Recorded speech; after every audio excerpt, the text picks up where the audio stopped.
Howdy, y'all. So on the next episode of Ricky's Big World, we gonna spill all the tea. And I heard a certain word that if I were to say it on the radio and FCC found out about it, I would be charged $500,000. Hold on. It used to be $250. They raised it $500,000 for saying a word. What was One the word. word? Back in the pizza world caverns, behind the test ovens, and in reality next to the bathrooms, it's Ricky's Big World.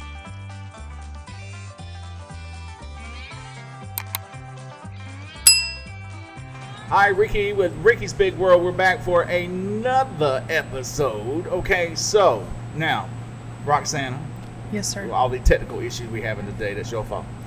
So, what do you want to talk about? She mad at me because we tried to record this earlier, and evidently my finger lightly and gently touched the wire and just messed it up. I think he pulled it out, but that's fine. No, I didn't. It's fine. No, I didn't. We're okay. So we have plates We have sitting in front plates. of us for some reason. I have no idea why. We have beautiful plates and a pizza spatula. See? Careful, sir. And a pizza. Don't touch the cord. I can't hit the microphone. Look at that. What is that?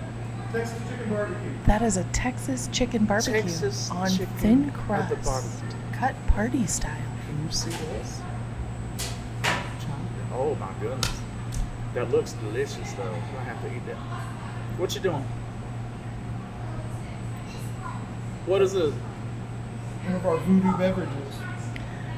Ooh. Right Oh, that now, smells a delicious. cold beer from Voodoo. Good vibes. Okay, Vanna. Did you see Is what being Vanna poured did? into a frosty cup. Look at that. You see that? That's a pretty can. It is a Here, pretty you take the can. can. I got the drink so you can try it. Now, what is this one called again? Good vibes. It's a West Coast style India Pale Ale. Ooh, sweet Lord, that is a good one right there. I taste. What's in it? A West Coast style India Pale Ale. That is. It's That's good. 73% or 7.3. Wow, 73% would be big. It's 7.3% alcohol. Thought that one would pair well with the Texas Chicken BBQ. Ooh, he did a whole pairing for you. I don't know if you looked at this can, but there's a swamp monster on here, and it shows his butt cheeks. I'm sorry, the Swamp Monster shows what? His butt cheeks. His butt cheek. Give me the can. I love the art. The artwork on here is great. Oh, and I don't like sharks. I'm afraid of sharks. Tom Ness is the but right now, artist evidently, for Voodoo. You see the butt cheek? I don't know if you can zoom in because I don't want to get it too close No, because it looks good. fuzz out. But Swamp Monster with the butt. It's so funny. And so we'll just swing the camera or the can around slowly. This is Voodoo Brewing Co.'s Good Vibes. Ricky is slowly turning the can, where you can see bright colors, including a pink flamingo. You ain't Pat Sajak, and I sure ain't Vanna White. All right, just going to sit there and point that out. Your facial In expression. fact, because you got to add to. I gotta steal a piece There. before you don't let me have any. All right, pizza. She gonna steal a piece. Go ahead. Oh, I can take it now? Yeah. Does Is that all everybody you want? notice how he handed me the corner piece? No, I didn't hand you a corner. Would you like a plate? Or are you afraid of touching? I'm afraid of the corners. All right. I picked this one piece out for me. Now look at that. And it's Texas chicken what? Texas Chicken BBQ. Thin crust with barbecue as the layer on the bottom. Chicken Girl, you gotta quit that. marinated in barbecue, mozzarella, Who is not at the golf a match? swirl of more barbecue, and fresh basil. She's trying to do voiceover work. I'm done. This is so the Texas barbecue chicken pizza. I'm sorry, what? Chicken barbecue. Texas chicken barbecue. I'm being corrected everywhere. Is on the lunch special too. What day? Friday? Pardon me? Wednesday. Wednesday has this, Yeah. but it's not on thin crust. I like it on thin crust a lot. There. Good Lord. I was trying to grab pizza, and then Well, why all the didn't you just slices. ask me? I would've all handed the you. slices came with me, and then it turned into like a pizza train.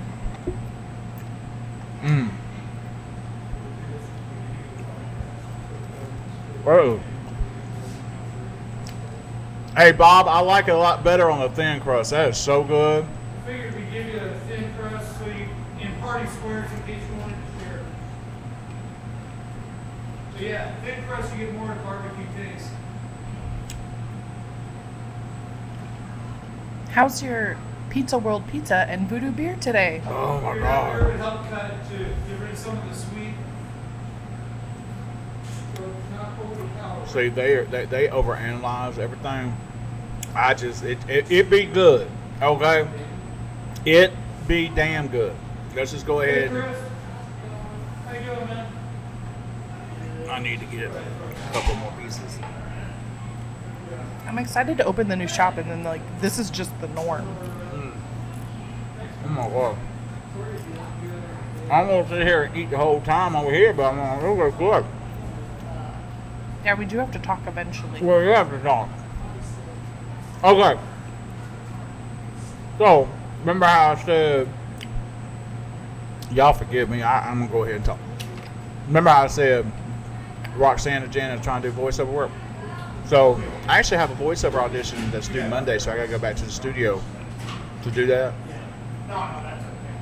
And it's part of the New York, which I have no New York accent, but it's part of the New York systems department that focuses on people with special needs. Very cool. And so that's the voiceover work that I got. I can't talk about too much, but I just can't tell you that. When you say you have to go back into the studio, is it like your studio, or do you have to go like somewhere special for that? No, I'll go back to the radio station. Oh, very cool. Yeah, I like going there on a day when nobody's there, because I can turn the radio station down a little bit, the monitors. I can go in there and I don't have nobody sit there talking to me constantly, asking me questions. So, I like being by myself. That makes sense. So, You can focus on your craft. go. Mm-hmm. We talked a little bit last time about what the process is for you to audition for things like that. Is this one different at all, or is it pretty similar? This one is a different, but the one I did yesterday that I submitted, that one is a lot different. And here's how it normally happens. Whenever you get an audition from, like, my agent will send me something, and I have to go either to Actors Access or Backstage or some other program and actor site that they set you up on. And the one today is due on Actors Access. The other one is due on Backstage. And it's just simple as that's a generalized place where the director of the project can contact the agent. The agent can then have the actor go in there, read the script, do your script, and then submit it actually there, so it goes directly to the director of the project instead of the agent. Well, the one I did yesterday, and the naming convention may be different too. Normally, when you do a naming convention on either voiceover or film, it doesn't matter. It'll be name, underscore or dot, the role name, dot, scene 1, scene 2, take 4, whatever. And so the one I did yesterday had 4 scenes, and I had to, and it was a weird one. It was like a progression. So you're supposed to be in your 20s, and you're talking about how you don't get along with your mom, things like that. Then it progresses to this more adult situation where there's like crime going on. Then it goes into something else. And then the very final scene is the realization that something's wrong. You know what I mean? It was really cool. That's kind of awesome. But in the directions, they'll tell you how they want it done, and especially with voiceover, and which I love to do more than any of the acting. But with the voiceover, they were like, okay, we want you to start off this way, but towards you get to the end, especially the very last scene, we want to see that huge amount of like variation in voice and everything else. I know you want more. Don't even pretend. Take a whole bunch of them. I'm tired of having a whole bunch. Well, I guess I'm just taking all this. That day. So this time it was the naming convention was the role, then your name, and then the scene, and then they have it on there to where you put the sample in, because you're submitting your whole profile. It's going to have all of your other acting gigs, everything you've done. It's going to show them what voiceover roles that you already had, those demos and things like that. But a lot of times they want a sample of their own script, but it usually only allows one file. So I was going to do 4, like depends. Backstage will only allow, Actors Access will only allow one file for that. So I couldn't do all 4. So what I had to do is merge all 4 into one long one. And so it came out 5 minutes. So hopefully that's going to work. But it has to be raw. You can't touch it. You can't put music in the background. Can't do anything else. And they don't really want you editing it at all. So there was that. So I'll hear about that eventually. The one that's due Monday I'm going to do today, that's more standard. But I wonder if having it all in one file, though, helps hear the progression of the voice for that specific role. Do you know what I mean? Like, they wanted that early 20s adult and different, you know what I mean? Well, to be able to hear it. That's possible. I don't know.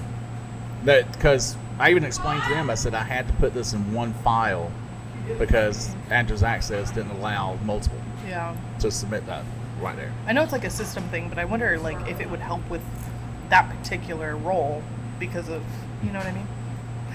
Oh, sure would. We need napkins, by the way. Oh, you have plenty. If I'm not supposed to touch nothing. Okay. Are we good? I don't know how we got away with that, but it was perfect. Yeah, every time we touch the microphone or something like that, it messes up. So, because it's ghetto. All right, so it's when I leave here today, and I'm gonna go over there and get it done. But with this being this isn't like a character type thing. It's more of a very standard professional voiceover. So I think I have to talk more like this. Oh, okay. Hi. Your radio voice? Yes, my radio voice. I don't really have a radio voice. No, though. but I you've talked about how you used to do a radio voice. When you get into radio, especially those people who used to get into it into the 60s, it was a standard that they had back then, and it was very professional. In fact, the old previous owner of the radio station I work at, he used to call it word vomit, where you were on and you talked like this. I don't do that. This is what you hear on the radio all the time. And you like it or you don't. It's whatever. But there's some instances where you kind of got to have that word vomit scenario thing. I got barbecue sauce on my lip. Just a little bit. And your name at that time was like Rick. Every radio station I work for is different. Oh, is it really? You don't want to, like, It's does your always audience Rick. know? Do they follow you? There's so many questions. I got a few that when I was down in Columbus, Georgia at my first radio station, they still follow me. That was back in the 90s. And so I went as Rick Hunter There you go. because I like that actor from that time. So I said, why not? My name is Rick, whatever. Then I was Rick Cortez. Cortez. Where'd you come up with that one? Sexy. You don't want to know. I do want to know. That's what the podcast is for. It was a product called Cortez Bottom Cream whenever you had an itchy butt. What? so it's kind of like preparation H that you put on your butt. So Cortez. I said, I'm going to be That's somebody's so funny. pain in the ass. So, Rick Cortez. Rick Thomas. When I moved to Iowa, went as Rick Thomas because it's very plain. And but then when I got to my current radio station, the owner didn't like those names, and he was like, just use your real name. Just use your real name. My wife was not happy about that. Jennifer did not like that, because when I left my old station here in Iowa, the week I was there, I had forgotten that I used my real name for a week. And then they said, no, we want you to use a fake name. And so that's when Rick Thomas came up. So, but somebody remembered. And they found me at my house. And and so when I left that station, I had it. I had it with them. I was tired of. I was being sabotaged at that station. I'm not going to name what station it is, but I'm just saying I was sabotaged. How? Okay, so I lived in Cedar Rapids at the time, but I worked in another city that took an hour to get there. I'd have to be there at 4 in the morning, which meant I had to get up at 2 something, leave the house by 3, get there, do all my stuff, and sometimes I wouldn't leave till 7 that night.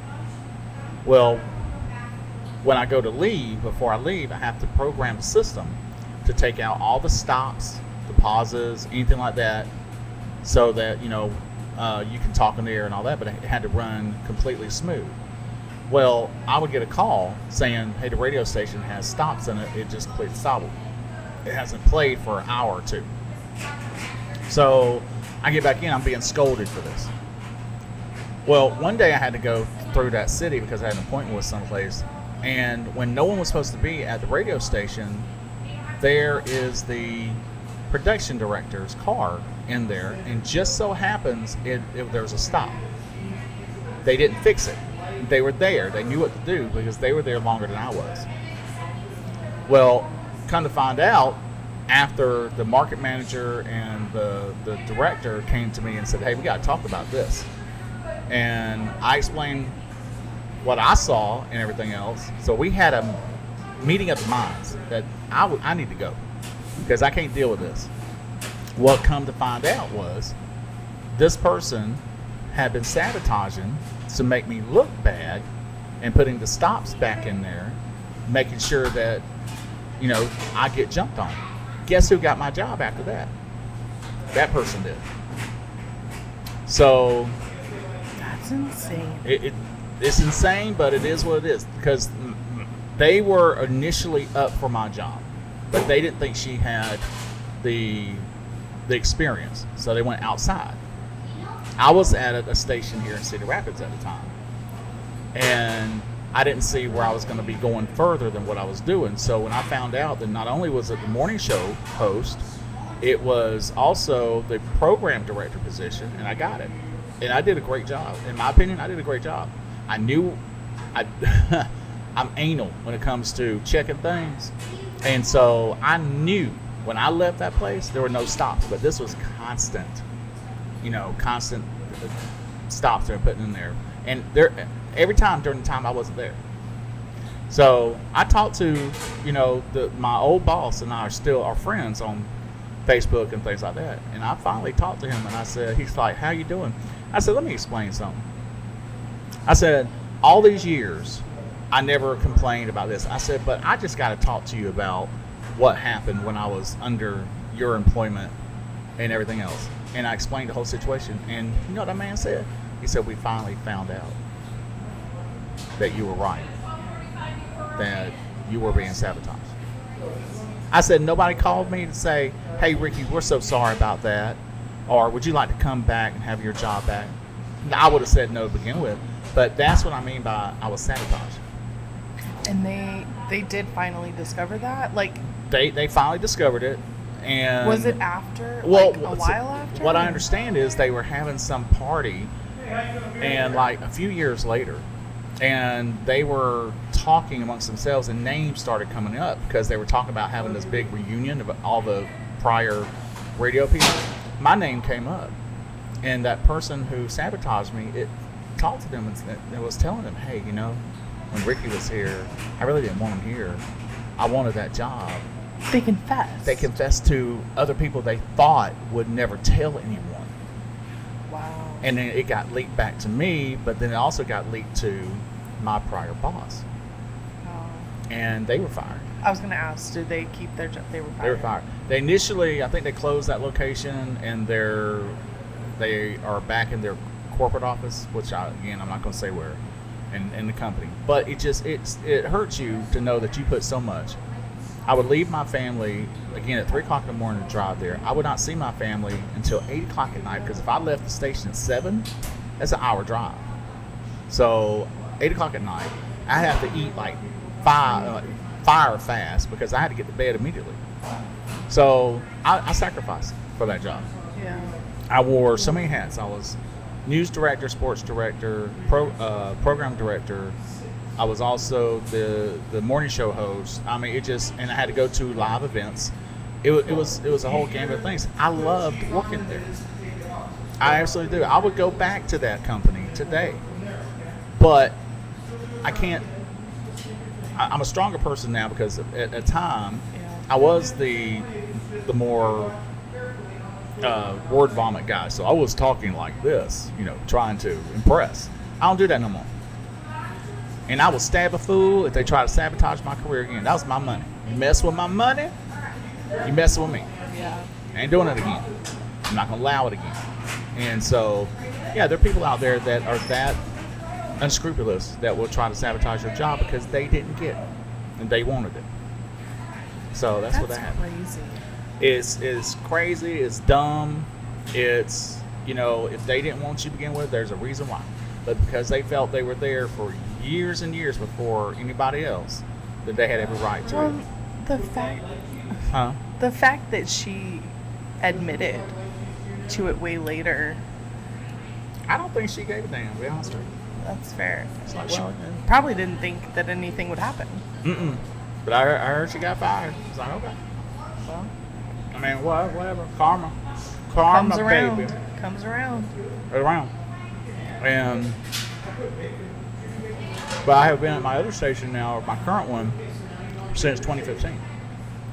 Right after the amputation, I went back to work. And it was great. But one of the things I like about being in radio is I can just go back and use the studio to be able to do voiceover auditions. Yeah, that's really awesome. And because that's one of the biggest things about voiceover is they want to make sure you have got a professional studio either in your home or access to.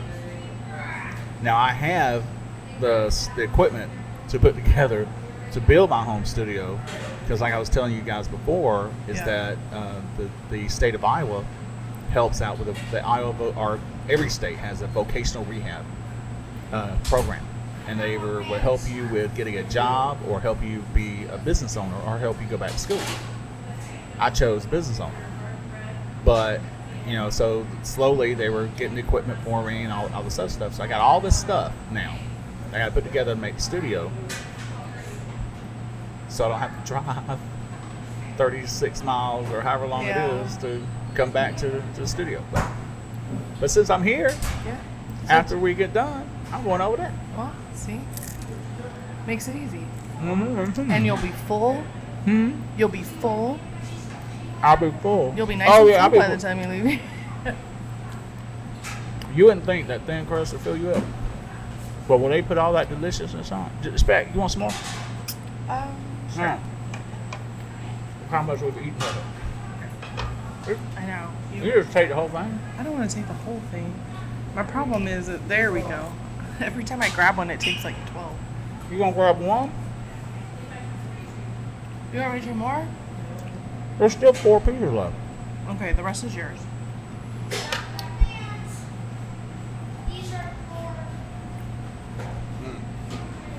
For those who can't see him, he's holding up the Good Vibes beer and taking a drink. Man, we don't need no play-by-play. But what I think was cute and funny is when kids, because sometimes I go to the school and talk to them about career day and all that, they're always asking me like, so what do you need to be in radio? Math. You need math skills. That turns them off real fast. She's like, You got something on your teeth. Trying to help you out. You got something on the front of your teeth. I don't want to be that friend that lets you do the rest of the podcast like that. All right. So anyway, so when I say math skills, is because when you got to time yourself to the top of the hour, when It's still there on the bottom. I don't care. Look, I'm just trying to be a good friend. Sorry.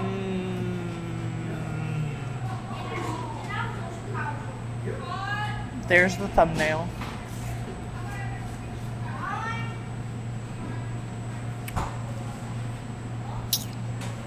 If it's still there, I won't say anything. I don't care. I don't care anymore. Okay, go All ahead. right. Anyway, point is, in fact, I'm gonna eat some more. But the point is that when I say math skills, like let's say, what I always do is let's say 6:57 in the morning. No, 6:59:57. I always stop talking and say, okay, that's top of the hour. It's blah blah blah blah, and then the news comes on automatically. So I have to time myself. In between commercials, you got to time yourself. Okay, well, this song. The commercial's 30 seconds. The next song comes up here, and then I've got sponsors like Pizza World that come on. I got to make sure I'm trying to get as close to 10:35 in the morning as possible. So I got to sit there and calculate real fast. So we ain't talking about algebra and calculus and all that, but we said 1 + 1. We got to make sure. I wouldn't have thought that. I would not have thought that. You'd be doing so much math. People think we dumb. It sounds so effortless Does it? as a viewer. You know what I mean? Like when you're listening to the radio, you're not thinking like, you think people, I mean, I thought prior to meeting you, it was just like, play, pause, stop.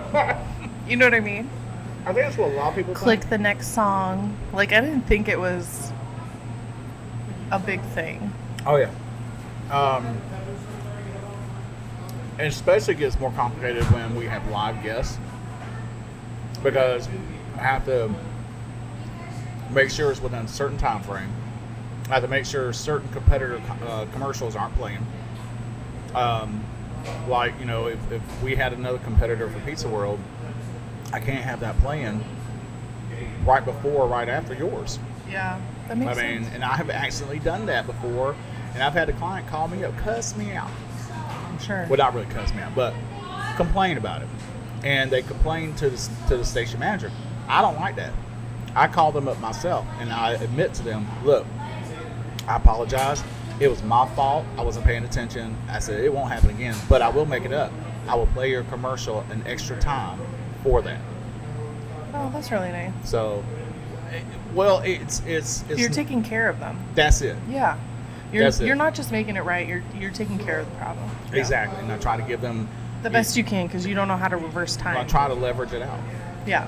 For sure. But but radio can be very complicated. So yeah, I know a lot of people are thinking that, oh well, you know, I could be a radio DJ, and which I can't stand that word DJ. It is radio talent or professional.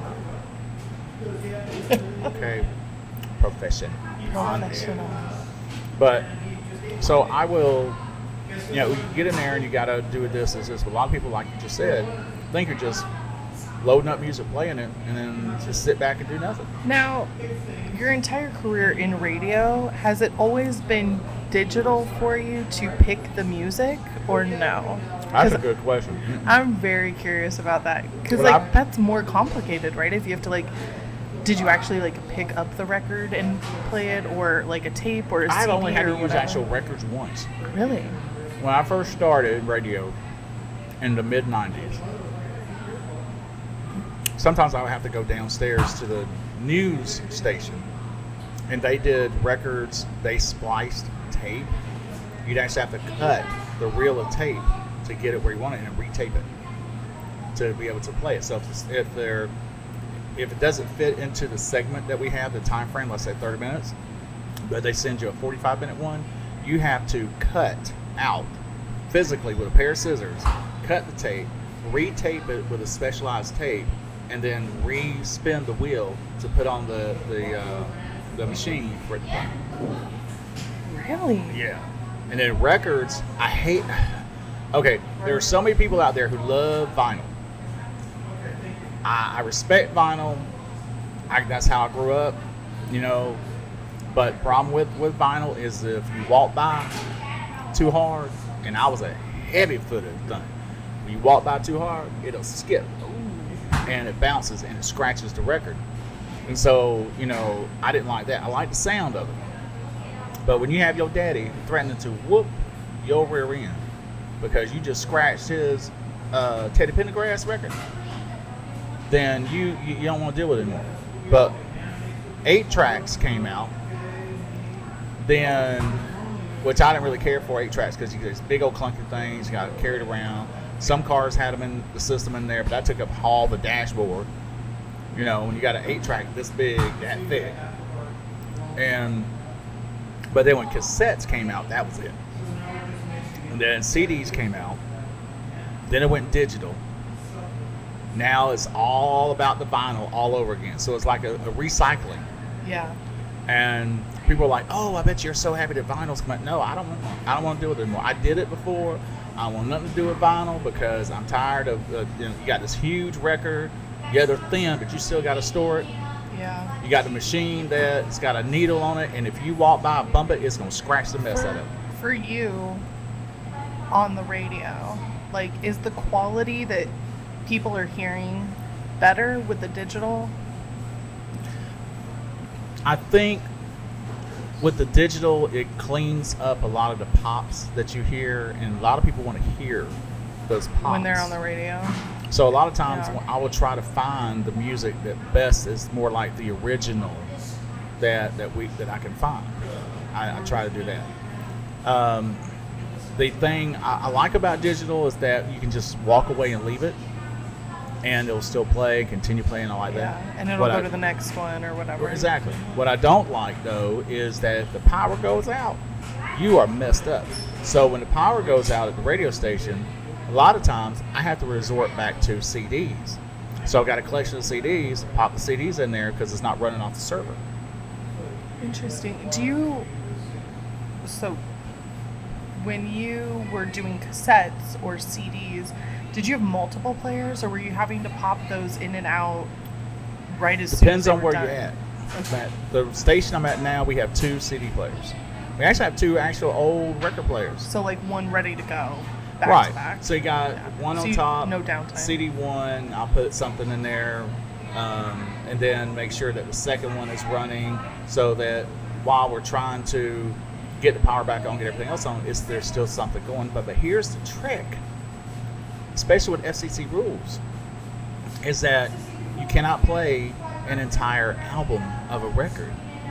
It has to be one part of maybe 1 or 2 songs from a record, and then you have to switch out. You have to switch out to it, even if it's the same artist, which you don't really want to hear, that, but you got to have special licensing to be able to do that. That's interesting. And I know like some radio stations will do like a back-to-back with an artist. Obviously it's not a full album, but they'll do like a back-to-back of artists. But I had no idea that there were regulations regarding an entire album. FCC, So like if they wanted to do, just for example, we'll use Taylor Swift because she has a huge who? Taylor Swift because she has a huge catalog. If they wanted to do like a Taylor Swift couple of hours, they would have to play different songs from different albums to accomplish that versus an entire album. Okay. That's interesting. But here's the thing. That's if you're talking about a scrupulous person who does want to follow the FCC rules. There are people out there who don't care. Fair. Podcasting, though, is different. You're not under those same rules. I mean, you and I can sit here and we can just play any music we want to. Now, granted, when the copyright issues come out, Yeah, I was gonna say. you can be sued, or they want that money. But that's why we find out with Facebook. You try to put some music in the background, if it's not copyrighted or whatever, then they will cut that out. But with podcasts, it seems like podcasts is more in the Wild West right now, free rules and everything else. While I'm used to terrestrial FCC regulated radio, Yeah. where I can't even cuss on the air. You can cuss here. You could do And whatever I do you a little like. bit, but nothing like I want to. Like I want to Yeah. say some things to Bob like you wouldn't believe. But Please do it. I'd love to watch. Just kidding. I can lip sync it. But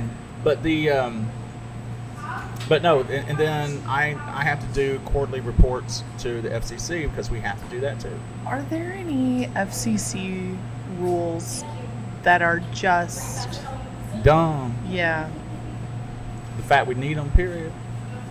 Dumb. really? Yeah, like for example, let's say the 7 deadly sin words. Okay, you know the words I'm talking about. You can't say them. If you have certain time frames, 10, I believe it's 10 at night until a certain time in the morning, that you can say it on the radio anytime you want to, But not like during the day. but not during the day. That's weird. It is, and I heard a radio station here in Iowa. I was driving home, and I happened to was changing the channel, and it went on there, and it was 2:00 in the afternoon, and all of a sudden I heard a certain word that if I were to say it on the radio, and FCC found out about it, I would be charged $500,000. Hold up. It used to be $250. They raised it $500,000 $500,000. for saying a word. What was One the word. word? What was the word? You can say it on here.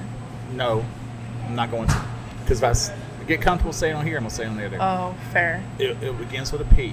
Okay. Okay, so Begins with it What's it end with? huh? What's it end with? I'm not letting that no. So the $500,000. it's $500,000 That's fine. crazy. Not only would I personally be fined, but the radio station would be fined. It's $1 million. Saying one word. Do they have to have insurance for stuff like that? Yes. Okay. That's the best thing. And see, but here's the thing: to get O&M or O&E insurance, which is omission, and I can't remember what it's called, but it's like realtors have to have it. But there's a special type for broadcasters, and it jumps the price like you wouldn't believe. Or some insurance companies will not even deal with it because there's someone going to be out there who does not like what you say. Or you're going to complain about a business and they come back and try to sue you for complaining about a business. So it is hard to get. And you could be spending, there's some places they want $5,000 a month for insurance? That's right, for O&E insurance. Whoa. I think it's like omissions and exclusions or omissions and something like that. But if you ask a realtor, they have to have it. But it's not that bad. But for broadcasters, like my personal insurance for my car, they won't insure me for that. Like traveler's insurance, because of my job, I can't get What? that. They won't insure me for umbrella insurance Really? because of my job. I don't know why for umbrella insurance, but they said no. Now, This if I is say fascinating. I'm an engineer or technical person or whatever, which basically I am, if you think about it, I have to work with computers and all that, I can get the insurance. So I am actually right now looking for an insurance company who does that type of insurance for broadcasters, O&E or whatever they call it. I can't remember what it's called, but at a decent rate that actually pays out, because I'm so careful about what I say on the air. I don't cuss. Yeah, you won't even say it here. No, I'm not going to say it. I know. Because it's just not. We need. But once again, if I start saying it here on the free, Yeah, I feel you. right, on this environment, then I will get comfortable and say it there, and then I'm not about to be paying nobody no $500,000 for this. Well, if you're out there and you have that insurance and you would like a new client, Ricky is available. And hey, we'll sponsor you. Come. Yeah, oh, that's a good idea. Then I ain't got to pay nothing. I don't think it works like that, but No, seriously Never though, know. it's crazy how you have to be real careful. And now, sure, if my show was midnight to 6 in the morning, I say whatever I want to. But I still wouldn't, because number one, I don't want to lower myself to that level. yeah, that's fair. It's tacky. And my mama used to always say, number one, you are what you answer to. And number two is a foul mouth is a sign of a weak brain. So if you do nothing but cuss, every third word out your mouth is cussing, you have a weak mind. And so there's no reason for that. And I'll be honest with you, when I walk out of here, I cuss. Everybody cusses. I've been cussing since I was 4 years old. I remember calling my Here's mama the something one time. exclusive here, folks. Ricky Bartlett cusses. Yes, Ricky Bartlett cussed. All right, I'm from the South. That's all we ever do. But you take those Southern values and you're a gentleman, you don't treat people like that. You know. So I have had to grow over the years because when I was a teenager, I cussed my teacher out one time. It is so wrong. I'm going to go say that. You kids listening and all that, that is not cool because that makes you look so dumb, in fact. Not intelligent, and it's not threatening. But I did read a study one time that said people who cuss live longer. So I heard there was a study that people that cuss are smarter. there is that too. So I don't But know. at the same The time, jury's though, out. in what context are you using it? That's fair. That's fair. If every word is talking about, well, MF this and MF that, and did you taste that, MF this and that, and this and that, beep, beep, beep, beep, beep, beep, beep, beep, beep, beep. No, there's no intelligence to that. They're going to live to be 455 years old. So anyway, so those who want to get into radio, you got to really think about it. The pay is not good either. You start out at minimum wage. Do you really? That's Yes. fun. And I mean, obviously it fluctuates because like Ryan Seacrest, who Okay, does right. radio, probably makes Howard Stern. bank. Millions. All right. And if that's who you try, like, I respect Howard Stern. I do, because he said things back in the day when you weren't supposed to, you can go to jail for. That's wild. Imagine his insurance. Imagine the insurance. That's right. And he's probably the reason why they have the insurance. Probably. But it comes down to where if I said anything about disparaging about Pizza World on the air, it affects thousands of people in this community.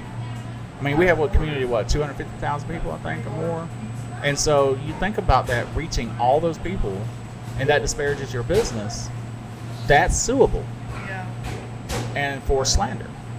So it's not worth it. But there is that insurance that'll pay. A lot of the insurance pays or is available for the company itself, not the individual. But you know, I would rather have the individual insurance than the company pay for it. So there's that. So It's super interesting. This is a very interesting episode. because you in my business, that's why. That's exactly where I want to be. As you always is my business. In fact, you know what? Our time is running out. Look here, I'm Ricky. With Ricky's Big World, we're going to leave the front porch light on unless we cannot pay the bill. Okay? So see you later. Because we don't have insurance. We ain't got the insurance. Somebody going to talk about, it's too bright, I'm going to sue you. So, you know, because we in the litigious world today. All right? So anyway, bye. Ain't got time for this no more. Okay? I'm going to eat some more pizza. You want to eat some more pizza? That beer is good.